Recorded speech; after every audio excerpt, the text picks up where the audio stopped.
Hello, everybody. You're listening to the Startup Secrets for Entrepreneurs, and I'm your host, Shelby Oleschlager. Our mission here is to help entrepreneurs make a difference and navigate the messy world of startup or relaunch. Join me today where we dig deep with our guests to give you the best concepts and strategies to fast track your business. Today, our special guest is Danielle Joworski.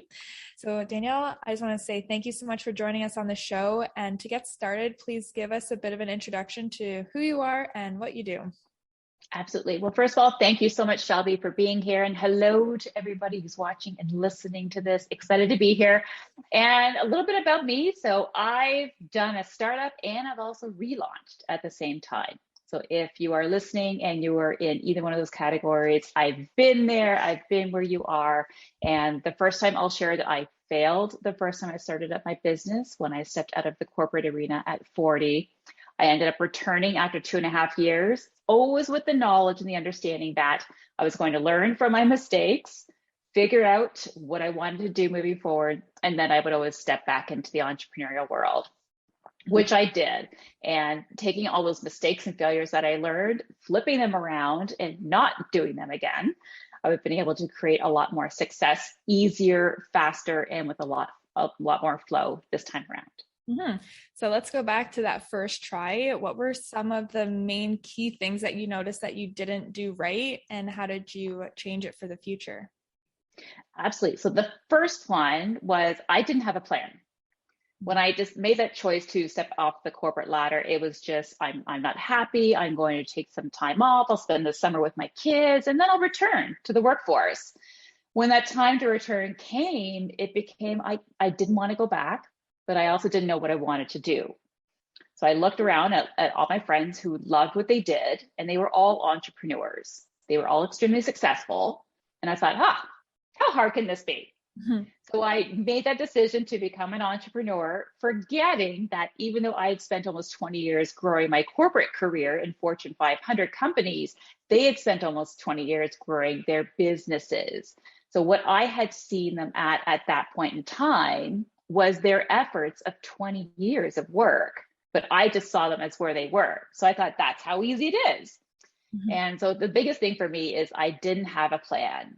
And because of that, I was constantly changing what it is I wanted to do. I couldn't get my feet really dug into something and get a lot of momentum happening. And after 2.5 years in the business, I was starting to get some traction and a little bit of things figured out. But someone had a conversation with me. She was a wonderful peer, and she said to me, I would love to promote you and share what you do with others. But the problem is, I don't know what you do. After 2.5 years, people I was meeting still didn't know what I did. And to be honest, it was felt a little bit of shame and guilt, because when she said that, a little voice inside me went, ooh, well, because you don't know what you're doing either. So for me, that was one of the big changes that I met, that I really learned from. And one of the highlights that said to me, okay, maybe it's time to start thinking about going back to the workforce to get a little more clear on what it is that I really truly wanted to do and to create that plan moving forward. So it was one of those turning moments where I didn't have the clarity, and finally someone, and I'm so grateful for her for saying it out loud and saying it to me, that she didn't know what I did. And the truth was, I didn't know what I was doing either, because I didn't have that plan. I couldn't stay consistent. I couldn't get a momentum in the business. And because of that, people just didn't know what I did, which meant I wasn't getting hired. Mm-hmm. So how did you get that clarity? What was that process like to really understand and get that confidence of this is my title? Absolutely. So what I did is when I returned to the workforce, it was the best decision ever for me in my situation, because it actually became the catalyst to me creating, pitching, producing, and then hosting a TV show all about women's career challenges that are in the workplace and connecting those challenges to the solutions that women entrepreneurs provided. It was through doing the TV show and really learning about myself as I learned about guests. Who did I get most excited about? That's where I started to get a little bit more clarity about who I wanted to help, what I wanted to do.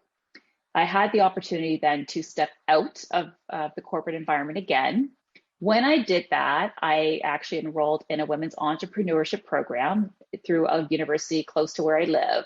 And I spent 8 weeks really digging in and getting focused and learning and networking and listening and meeting other coaches and getting clear on what it is they wanted to do, how I wanted to help.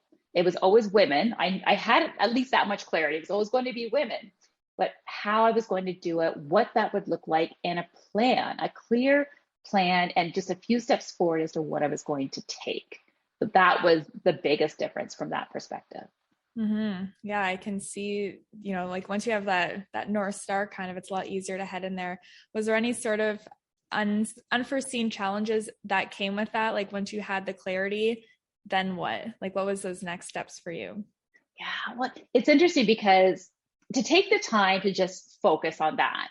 We're in a culture, it's always about the hustle, hustle, hustle. It's about the hustle and not necessarily the flow, but it's the hustle and grind. And I took the time. That was challenging because you're kind of seeing the women around you growing their businesses and doing things and getting success. And I was thinking, oh, but I'm stuck back here. Why am I not moving forward as fast? So it was this constant me talking to myself and reminding myself, no, look what happened last time. We're not going to do that again. We're learning from it, and really having to focus myself and basically use a lot of, these affirmations and mindset work to say, I'm taking it one step at a time, and one step at a time is okay. Mm-hmm. Researching and taking a time and taking a pause, that's still a step. And really embracing that, giving myself grace to have a firm plan, or at least a few steps ahead as to what I was going to do before I went racing off. Because so often you're in that mode where you just want to keep going. You want to get the momentum and you want to leap towards things without a firm foundation. I wanted to make sure that foundation was there before I stepped off. Mm-hmm. Yeah, that makes sense. I'm curious to just kind of go back a little bit. So you wanted to leave your corporate job and pursue this. So what really inspired you to want to be the entrepreneur and make a difference in these women's lives? Is this for the second time around? Pardon? Would I left the second time? Yeah. Yes. Yeah. It was really, when I was hosting the TV show, there just became this awareness, not just awareness, but always this compelling feeling that I can do more to help women. And both, it could be women in corporate or entrepreneur, but the fact that I had all this experience, I had about 20 years experience in Fortune 500 leadership experience. I have a background on adult education and training. I also have my own journey, even including the failures. And I had to embrace the failures for what they were and then be comfortable coming out and sharing them. Because I know I'm not the only person who's failed in the business the first time around and who had dreams of relaunching. And that's who your audience is. They're startup and relaunchers. So there's lots of us doing it. And I wanted to just share the message and just be able to support women. If they were taking that journey and taking those leaps and they wanted to believe in themselves, I've been there, done that. And at the end of the day, I've got some experience to help them. I might be a few steps ahead of where they are, but there is this drive to want to make sure that women were not really suffering the way I was, feeling like the failure like I was, and just be able to move forward and remove the boundaries and the barriers that were in front of them a lot easier, simpler, and more ease and flow. Mm-hmm. Perfect. So now what does your business model kind of look like now that you have the understanding, you know what you want to do, you have your why? Now, how are you implementing this type of work? Actually, that's a great question. And it's good timing too, because I always talk to, like when I do coaching with my clients, I always talk about what is it? What do you want? What do you want? And you're constantly asking that question because as you grow and you start making changes in your business and you start implementing and you have success and failures, I always go back to what it is that you want and always getting clarity about what that next step is, what that next leap might be. So I go through the coaching program, the same thing as my clients, and we were spending a lot of time specifically looking on clarity around self-image. It was interesting because when I did that, I almost find that clarity is kind of like an onion, and you can peel away the onion, the layers of the onions to get more clear on what it is that you want. At the same time, when you become more clear on what it is that you want, the elephant that may have been in the room the entire time, or may have walked into the room and you didn't notice, or you were trying to ignore it, finally gets to the point where you can no longer ignore it. And that's where I was up until recently. So I have this more clarity on getting more focused in my business around who it is I wanted to serve and how and why. And so I sat with it for a couple of weeks just figuring out, what is this going to look like? Is this really what I want to do? I just made some changes. I'd hired a copywriter. I'd done a whole bunch of social media marketing. And I thought, oh, I'm going to be making a change, a switch. What's the impact of this? But at the end of the day, does it feel right? It felt right. So I got a couple of friends that I'm peers that I trust. I called them up and said, hey, I want to share something with you. What do you think about this? And every single person I talked to about it, they had the exact same response. It was, oh, that is so you. Everything you've been doing, it's like you finally like hit the button, like hit the nail on the head. And this is what you're all about. I said, okay. So that's what I'm moving. So for me, I'm all about really turning women entrepreneurs into visible CEOs, especially running our businesses online. You would know really well as well. It's so different than how it was even a couple of years ago. Women who had in-person businesses had to go online. And now with the number of women leaving the workforce over the last couple of years, there's a large number coming out. And you're also seeing a large number of women entrepreneurs starting up in the last couple of years. So there's this big transition from one world into the other. And this new entrepreneurial world is really still focused mainly on being online, which means having your face being seen, your voice being heard, and you being visible in these ways where when it comes to camera, being on camera, so many women, a large percentage of women are camera shy. They avoid the camera and they do not want to, they want to look at it. So they're staying hidden behind their laptops and not being as visible as they could be. Because being visible it's scary, it can be overwhelming, it can bring up a lot of fears. There's also a lot of doubts and worries around, what am I going to say? What am I going to look like? Appearance, how am I going to sound? That is either limiting or holding women back, or just avoiding showing up and being visible as the CEO of their business. And for anyone who's relaunched, or maybe even now if you're starting your business or wherever you are in your entrepreneurial journey, you would know that if you're not seen, heard, and found by your ideal audience, you can't be hired. Yeah, I definitely want to circle back to some of that of just us being like showing up as our authentic self and just being more real. I want to go to there, but you said something a bit earlier just about that transition the last couple of years of developing more an online presence. So what was that like for you? Did you have any challenges with that or any sort of pivotal moments where you're like, I need to like change some things or change like your online, like how it's running as far as your business goes? Absolutely. The first thing is I had to really look at was, where do I want to be? What space do I want to play in? Where am I most comfortable? And where is my target audience? There's this idea you need to be everywhere, Instagram, TikTok, social, Facebook, everything. And there's so many more that I don't even know about. So I had to really get clear on where I wanted to play the most. So yes, I'm on Facebook, I'm on Instagram, I'm on LinkedIn. I do a little bit of TikTok. But really where I like to play the most and where I find I get the most engagement and where I'm most comfortable is LinkedIn. So I had to get clear on where I wanted to be visible and then focus a lot of attention there. And then as I get more comfortable as I get more experience and comfortable being seen in one environment, then it was okay. Now let's see what Instagram and Facebook are all alike. And how do I need to change up how I show up in order to get that engagement that I'm looking for? But the biggest learning for me when it comes to being on social media is that those vanity metrics that we look at so often, that's how we gauge our success and we gauge engagement, is that they really don't tell the story of you and your visibility journey.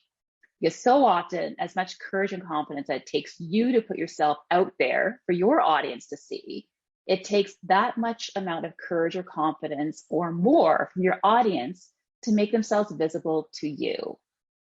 I was having a conversation with a woman last year. We were connected through a common peer, and she let me know that she had been following me from my TV show from the very first season. We were 3 years in. Wow. And she had never liked a post, commented, nothing, but she had been watching and learning. And she was happy that we actually finally connected. But it was a really good insight for me to understand that if people are always watching, they may be scrolling, but they're stopping. But there's a difference between scrolling and then stopping and then engaging. Those are all different levels of visibility. And as you continue to grow your visibility, your audience will become more visible to you as well. Mm-hmm. Yeah, that makes so much sense. Okay, now going back to the whole showing up on camera, what are some of like you mentioned a lot of the main issues that we might have with showing up. So how do we overcome these things that are stopping us from showing up in this way that we know is going to make the most impact and the most difference? Absolutely. That's a great question, Shelby. So say the goal is to get on camera. And for a lot of women entrepreneurs I work with, that is the final goal. Almost 90% of women that I work with have a fear of being visible, specifically around the camera. They're uncomfortable. They don't know what to say. They're afraid they're going to freeze. They don't know what their background should look like. There's a lot of fears that are preventing them. At the end of the day, at the root of that is a lot of confidence around that.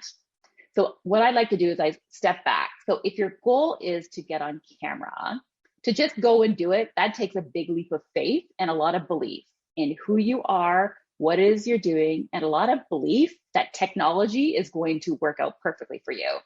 And as we've all become aware of over the last couple of years, you can't necessarily rely on technology. Things are going to happen, and you have to be able to respond to that. So if you have a visibility goal, whatever that is, and we'll use the example of being on camera. So that's your goal. And set a timeline for when you want to achieve that goal. Maybe in 6 months or Q3, Q4, whatever that business plan looks like for you. But include visibility as part of your business plan. Something around visibility. So you have that goal of being on camera. So you set a date as to when you want to be on camera, and whatever that looks like for you. It could be shooting a reel where you're not even talking, and that's okay. It could be shooting a 30-second, hey, this is my first video, and posting it, whatever that is for you. But take that date and now work backwards, reverse engineer it. And what are smaller visibility steps that you can take that are less overwhelming, maybe not as bold to you, whatever bold means to you, and then start working your way up to that. When you take smaller steps, one, you're being more consistent, it's less overwhelming, you're getting more comfortable, you're creating momentum, and then that's where the confidence comes from. Mm-hmm. All about confidence, I would say. Yes. Yeah. So for you and you're helping these people, I'm curious, now that you're at this place, what do you have any of your future goals? Like, where would you like to see yourself in about a year from now? Oh, that's a great question. Oh, I love that. Because I think big, and honest, I think big dreams. And when I work with clients, we think big, and I encourage that, because small dreams aren't motivating. These big fantasy goals, those are the ones where you can really get inspired by, you're motivated by, especially if they're aligned. So for me, in a year, it's all about, it's all expansion and growth. It's having a team of women around me that I'm connecting and allowing them to use their brilliance to do the elements of the part of the business that I'm not necessarily so great at, and also what I don't want to do.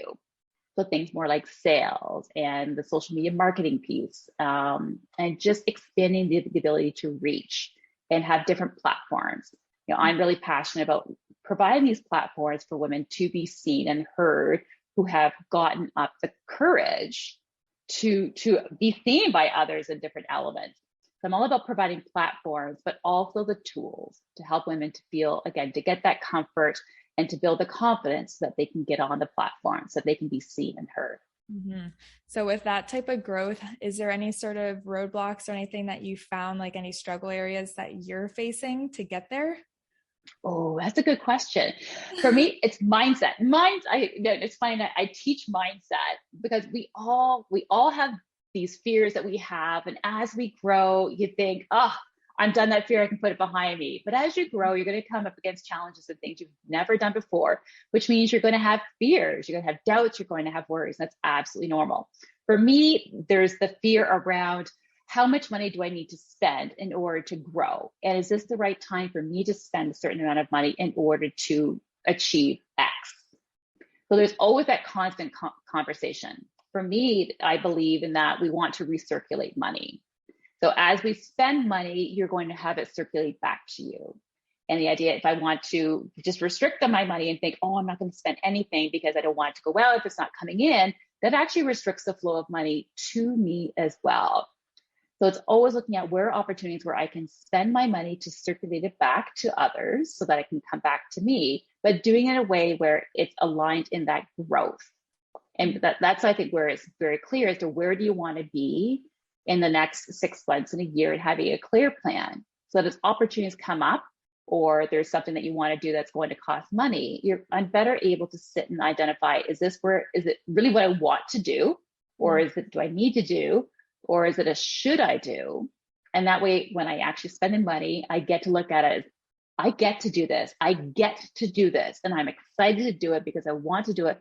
Because at the end of the day, what I'm getting to do is aligned to that bigger goal that I have.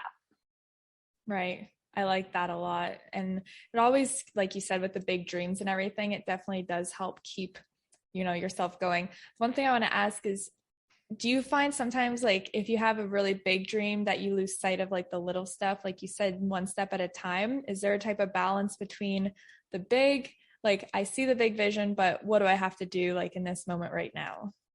Yes, absolutely. And it's that common toggle. So what I do is I actually have, when it comes to goal setting, I have that big 60-year plus, by the end of my lifetime here, this is what I want to achieve kind of goal. There's no date, and it's a little ambiguous, but it's got some specific points to it. So I have that. Then what I do is I create, what's the next goal? I like to work in year cycles. Again, I'm corporate. We're used to working on, the January to December fiscal year. And so I work on that kind of a cycle. So what do I want to achieve this year that's going to align, that it's in alignment to this overall bigger lifetime goal, but it's showing growth and it's showing expansion, but it's not as overwhelming. So I find when people focus on that big goal, a big fantasy goal, you can get overwhelming because it's so big. Right. And I say with my clients, you don't necessarily have to believe in that big goal, because sometimes you think, well, it's so unreal. Let's say I want to earn $100 million next year. Well, my brain intuitively is telling me that's probably not going to happen. And so so you're not going to have this emotional connection to it, which means you're not going to change your actions and your behaviors in order to achieve that. But if that's the 60-year goal, okay, let's just be a little curious about it and say, okay, maybe we'll think about that. But what I can do is scale it back to something where it's believable. I can believe in the next step. I always focus on whatever the goal is, say for the year, that big fantasy goal is. What is it that you need to do now? You don't have to believe in the big fantasy 60-year goal, but you need to believe in your ability to take that next step. Or take that next step for the next 30 days. It makes things a lot less overwhelming. You can get more focused. You can create better boundaries around it. You feel better about it. You're more intrinsically motivated because there's this more internal drive to achieve something that you can believe. So you can achieve, that's just outside your comfort zone. Yeah, that makes so much sense. And I like that, like, it's like a small step outside of the comfort zone, not like one day you wake up a totally different person. Like, yeah, today I'm going to be all of a sudden be this and it's going to be great. And probably it's not very sustainable. No, it's a journey. So realizing that whatever goal you're going after, how you're growing your business, it's a journey, not a sprint. You can sprint. And I share this with my clients, like, you can sprint, but just imagine if you're a marathon runner and you're used to running long marathons, how you train for a marathon is very different than how you train for a sprint. If you're a marathon runner and you sprint, you can do it, but the outcome is going to be a lot different than how you've been training. So it is possible to sprint, but I prefer not getting into that state where all of a sudden you're doing something so outside your comfort zone. There's a lot of backtracking you end up doing, but taking things in smaller steps and working just outside your comfort zone, because that comfort zone, that's the edge of where you are, and outside the comfort zone, that means growth. And there's the focus on always continually growing. Right. Yeah, definitely. With that mindset, then, like you said, like every year, you're just going to keep leveling up, and that's where the magic happens in the journey. Exactly. So speaking of like your clients and whatnot, now that you have very clear what they are, so can you tell us who your ideal client is and how they could find you? Absolutely. So my ideal client are women entrepreneurs 40 plus, and they can I say that they're transitioning, growing, they want to transition, grow, and thrive in their business. So transition could be transitioning out of corporate into the entrepreneurial world, or it could be transitioning in how your business is running, such as you've only been providing one product or service and you want to provide another, something else. So you're transitioning into kind of becoming a multi-product or multi-service entrepreneur. So women entrepreneurs who want to transition, grow, and thrive in their business, and who really have been struggling with that confidence piece of putting themselves out there. They want to be seen as a leader in their industry. Their goal is to be speaking, to be on social media, to be able to speak at summits or do their own webinars or provide videos for their clients, but they're lacking the confidence. They have the fears around, it could be things that are real, like cancel culture, what it is they want to say. But it comes down to having the belief around themselves. The women who want to be more visible in their business, who've been struggling trying to do it alone, and who are looking for someone who's been in their shoes and can actually take that journey with them. I'm not a coach or a consultant who's 10 steps ahead, and I stay 10 steps ahead and they expect you to say, come on, hurry up, come get up here with me and catch up. But I come back to where you are. I meet you where you are, and we walk and take that journey together. Lovely. So where can I find you? Find you. So again, like I said before, where do I like to play? I like to play on LinkedIn. So Danielle Joworski on LinkedIn. You can find me on Facebook or Instagram at Danielle A. Joworski as well. Perfect. Well, I like to finish off my interviews with one final question. One thing that you'd like to leave all the listeners thinking about, any piece of advice or inspiration that you just want us to leave the conversation with, what would it be? It would be a meme that I love to say, and I say this to my kids as they're starting to explore even university and career paths. It's where you start is not where you have to stay. I love it. Nice, short and sweet and to the point. Yes. Awesome. Well, thank you so much for joining us today. I really appreciate this conversation, and I definitely took a lot from it. So hopefully the listeners did as well. So thank you so much. Thank you, Shelby, for this opportunity. Mm-hmm.